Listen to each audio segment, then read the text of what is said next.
যে বিষয়ের কথা বলেছেন যে গোরস্থানে যাওয়ার জন্য রাস্তার অভাব, রাস্তা নেই, যার কারণে গোরস্থানে যাওয়া কঠিন হচ্ছে। এটা দীর্ঘদিনের একটি সমস্যা। সমাধানের জন্য বারবারই আপনারা চেষ্টা করেছেন। আপনারা ডেভেলপমেন্ট যেটা জানিয়েছেন যে বিকল্পভাবে আপনারা গোরস্থান পর্যন্ত যাওয়ার জন্য আপনারা যাদের জমি তাদের সাথে আলাপ করেছেন, তারা জমির ব্যাপারে একমত হয়েছে। কিন্তু বাকি কার্যক্রমটি, অর্থাৎ এখানে যদি কালভার্ট লাগে অথবা পুরোটা রাস্তা করতে হয় তাহলে একটা বড় খরচ রয়েছে, সেটি এলাকাবাসীর পক্ষে করাটা কঠিন। আমি আপনাদের অনুভূতি এবং বক্তব্যের সাথে একমত। আমি নিজেও মনে করি যে এটির সমাধান হওয়া উচিত। এই সমাধানের জন্য আপনারা এইসব ক্ষেত্রে সহযোগিতা করেন, যেসব প্রজেক্টে বরাদ্দ থাকে সরকারের। এখানে আমাদের পৌরসভার সম্মানিত সাবেক মেয়র আছেন, তিনি এ ব্যাপারে অভিজ্ঞ। আর এটা পৌরসভার মধ্যেই একটা ওয়ার্ড। এখানে আমাদের উপজেলা চেয়ারম্যান আছেন সাবেক, তিনিও এই ব্যাপারে অভিজ্ঞ। আমি যতটুকু বুঝি, আমার মনে হয় যে আল্লাহ যদি আমাদেরকে সুযোগ দেন, যদি আমাদের হাত শক্তিশালী হয়, তাহলে এই ধরনের একটা কালভার্ট করার জন্য সরকারের কাছ থেকে নিয়ে আসা বা পদক্ষেপ গ্রহণ করলে সফল হওয়া, এটা তেমন কোনো কঠিন কাজ হবে না ইনশাআল্লাহ। আমি এটি বলছি যে যদি আল্লাহ রাব্বুল আলামিন আগামী দিনে আমাদেরকে নির্বাচিত করেন, আমরা প্রতিশ্রুতির রাজনীতিটা করতে চাই না। আমাদের দায়িত্ববোধের জায়গা থেকেই গুরুত্বপূর্ণ সমস্যাগুলোর মধ্যে অন্যতম একটি সমস্যা হিসাবে এটা চিহ্নিত থাকবে এবং এটা সমাধানের জন্য আমরা চেষ্টা করব ইনশাআল্লাহ। দ্বিতীয় কথা হচ্ছে যে বর্তমান সময়ে এখনো নির্বাচনের আরো 5 মাস বাকি আছে। এটি কোন প্রকল্পের আওতায় আমরা সহযোগিতা পেতে পারি সেই বিষয়ে আমরা ইনশাআল্লাহ 3 জন, আমরা 2 জন জনপ্রতিনিধি, এখানে আমাদের একজন ওয়ার্ড কাউন্সিলর সোহেলও আছে, আমরা বসে সরকারের কোন খাত থেকে এই সমস্ত ক্ষেত্রে সহযোগিতা করেন সেটি আমরা পর্যালোচনা করে আপনাদের এলাকাবাসীর পক্ষ থেকে অ্যাপ্লিকেশন নিয়ে আমরা সংশ্লিষ্ট দপ্তরে চেষ্টা করব ইনশাআল্লাহ, যাতে করে আমরা এই কাজটি জাতীয় নির্বাচনের অপেক্ষায় না থেকে এখন থেকেই যেন কাজটা শুরু হতে পারে। সেই জন্য আমি আমার জায়গা থেকে ঢাকায় যে ভূমিকা রাখার দরকার সেই ভূমিকা আমরা রাখব। তার আগে আমরা এখানে আলোচনা করে নিব যে কোন প্রজেক্টের আওতায় বা কোন মন্ত্রণালয়ের আওতায় এই সহযোগিতা করা যেতে পারে। তৃতীয় আরেকটা পন্থা আছে, সেটি হচ্ছে এখানে আমি যেটা দেখলাম বোধহয় 44 লক্ষ টাকার একটা, কত 30 লক্ষ টাকার একটা অ্যাপ্লিকেশন। যদি এমন হয় যে আমরা সরকারের কোন মন্ত্রণালয়ের পক্ষ থেকে আমরা একটা অংশ পেলাম, বাকি যদি কিছু বাকি থাকে তাহলে আপনারা সবাই মিলেই বাকিটা পূরণ করার জন্য আমরা চেষ্টা করব ইনশাআল্লাহ।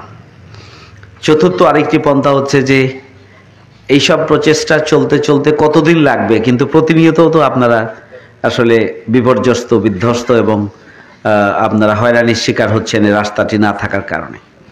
এই জন্য আপনারা একটা সামাজিক উদ্যোগ গ্রহণ করতে পারেন।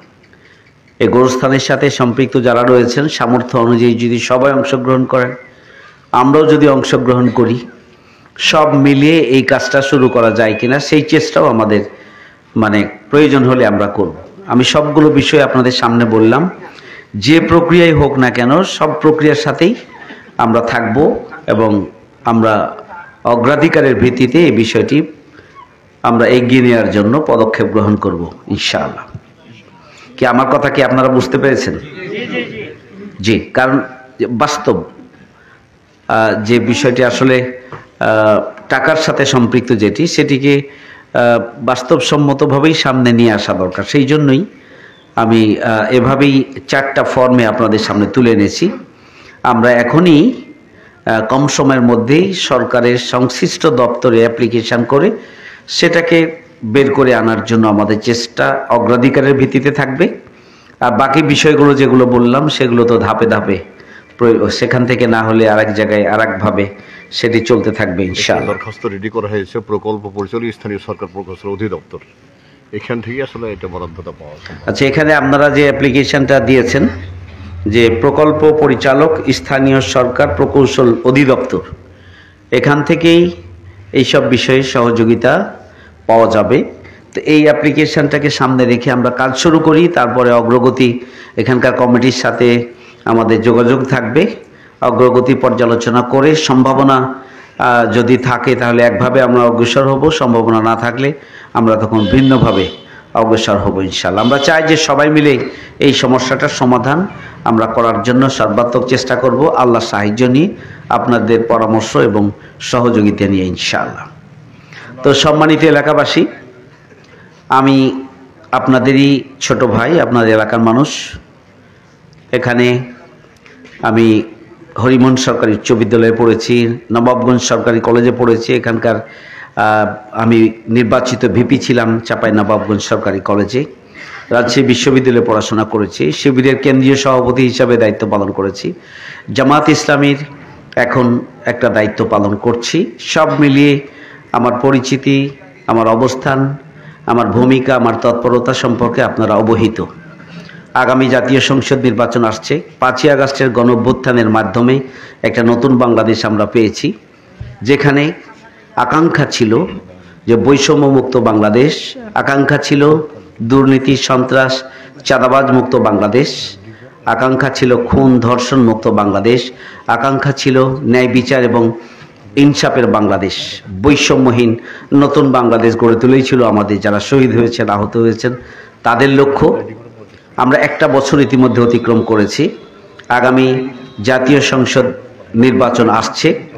আমরা একটা বছর ইতিমধ্যেই আমরা পার করেছি। আমরা নতুন বাংলাদেশ পেয়েছি বটে, কিন্তু এই বাংলাদেশের শহীদদের যে আকাঙ্ক্ষা সেটি পূরণ হয়নি, সুতরাং আগামী জাতীয় সংসদ নির্বাচনের মাধ্যমে প্রকৃত অর্থে যারা নির্বাচিত হয়ে আসবে তাদের মাধ্যমেই নতুন বাংলাদেশের ভিত্তি রচিত হবে। নতুন বাংলাদেশ, মানবিক বাংলাদেশ, সুখী সমৃদ্ধশালী বসবাসযোগ্য বাংলাদেশ তাদের হাতেই গঠন হবে বলে আমরা মনে করি। আগামী দিনে আমি আপনাদের জাতীয় সংসদ নির্বাচনে জামাত ইসলামের মনোনীত প্রার্থী হিসাবে, দাঁড়িপাল্লার পক্ষের প্রার্থী হিসাবে আপনাদের সহযোগিতা চাই, আপনাদের দোয়া চাই, আপনাদের পরামর্শ চাই এবং আপনাদের সাথে নিয়েই আমরা নতুন বাংলাদেশ বিনির্মাণের অংশ হিসাবে চাঁপাইনবাবগঞ্জকে আমরা গড়ে তুলতে চাই। দুর্নীতিমুক্ত, সন্ত্রাসমুক্ত, চাঁদাবাজ মুক্ত, বৈষম্যহীন এবং একটা মানবিক চাঁপাইনবাবগঞ্জ হিসাবে আমরা গড়ে তুলব ইনশাআল্লাহ। আপনাদের সব ধরনের সহযোগিতার প্রত্যাশা করে আমার কথা এখানে শেষ করছি। ভালো থাকবেন সবাই। আসসালামু আলাইকুম ওয়া রাহমাতুল্লাহি ওয়া বারাকাতুহু।